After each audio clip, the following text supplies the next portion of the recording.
Shalom, salam jumpa.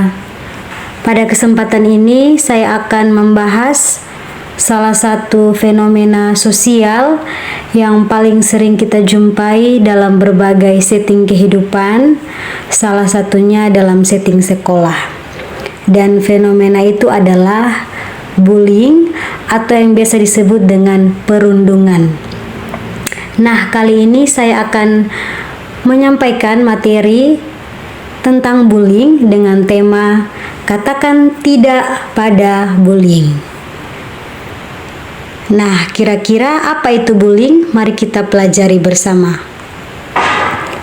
Bullying adalah tindakan penggunaan kekuasaan untuk menyakiti seseorang atau sekelompok orang.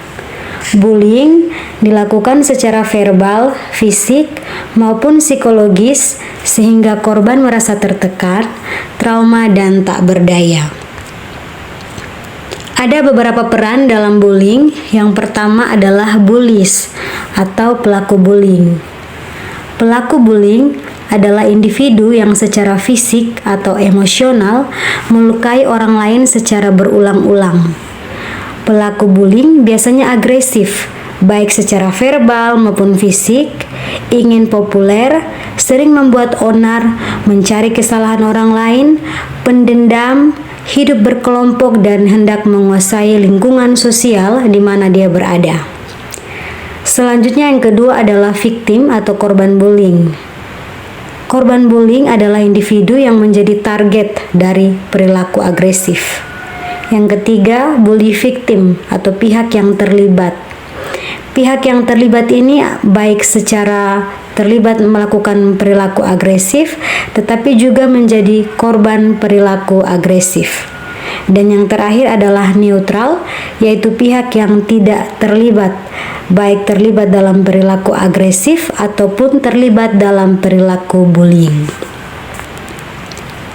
Selanjutnya kita akan mempelajari tentang faktor penyebab dari bullying. Yang pertama adalah keluarga. Menurut beberapa penelitian, pelaku bullying seringkali berasal dari keluarga yang bermasalah, orang tua yang sering menghukum anaknya secara berlebihan, atau situasi rumah yang penuh stres, agresi, dan permusuhan. Yang kedua adalah teman sebaya dan kondisi lingkungan sosial. Anak dalam lingkungan teman sebaya dan lingkungan sosial yang terpapar perilaku agresif seringkali terjerumus untuk menjadi pelaku bullying. Di dalam lingkungan teman sebaya dan kondisi lingkungan sosial ini, anak hendak mendapatkan pengakuan dalam kelompok tertentu sehingga dia akan berupaya untuk melakukan bullying, walaupun pada kenyataannya anak tersebut tidak nyaman dengan perilaku yang ia lakukan. Yang ketiga, faktor sekolah. Pihak sekolah sering mengabaikan keberadaan bullying, sehingga akan memicu anak-anak sebagai pelaku untuk melakukan penguatan terhadap perilaku mereka, karena mereka menganggap tidak ada intervensi sekolah terhadap perilaku mereka. Dan yang keempat, faktor penyebab tayangan televisi dan media cetak. Beberapa penelitian membuktikan bahwa televisi dan media cetak membentuk pola perilaku bullying dari segi tayangan yang mereka tonton. Beberapa survei misalnya memperlihatkan bahwa 96,5% anak meniru adegan-adegan film yang ditontonnya. Umumnya mereka meniru 64% pada gerakannya dan kata-katanya 43%. Jadi, secara kesimpulan dapat disimpulkan bahwa televisi dan media cetak berkontribusi menyebabkan seseorang untuk melakukan perilaku bullying. Selanjutnya adalah jenis-jenis bullying. Ada 4. Yang pertama adalah bullying fisik. Contoh dari bullying fisik adalah memukul, mencekik, menendang, menggigit, mencakar, serta meludahi sampai pada merusak dan menghancurkan barang atau pakaian dari korban. Yang kedua adalah bullying verbal. Bullying verbal dapat berupa julukan nama, ejekan, celaan, fitnah, kritik yang kejam, ataupun penghinaan. Yang ketiga adalah bullying relasional. Bullying relasional ini bersifat penindasan secara relasi. Contohnya pengabaian, pengucilan, pengecualian, dan juga penghindaran.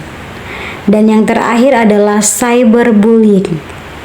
Cyberbullying adalah bentuk bullying yang terbaru karena semakin berkembangnya teknologi, internet, dan media sosial.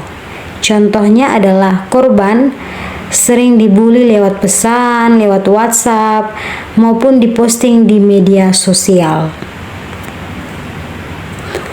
Yang berikut adalah dampak dari bullying. Yang pertama adalah korban merasa depresi, pemalu, dan penyendiri. Yang kedua, korban mengalami rendahnya kepercayaan diri atau minder. Yang ketiga, korban mengalami kemerosotan dalam prestasi akademik. Dan yang keempat, korban merasa terisolasi dalam pergaulan. Selanjutnya, apa yang bisa kita lakukan? Ada 4 hal penting yang perlu diperhatikan. Yang pertama, kesadaran penuh bahwa setiap orang adalah berbeda, unik, dan berharga. Dengan kesadaran ini, kita dapat menerima orang lain dari berbagai perspektif. Yang kedua, perilaku membuli tidak ada gunanya, hanya membuang waktu dan energi.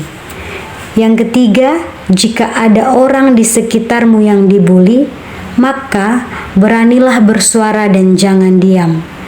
Dan yang keempat, sadar bahwa perilaku bullying adalah perilaku yang merugikan diri sendiri dan orang lain.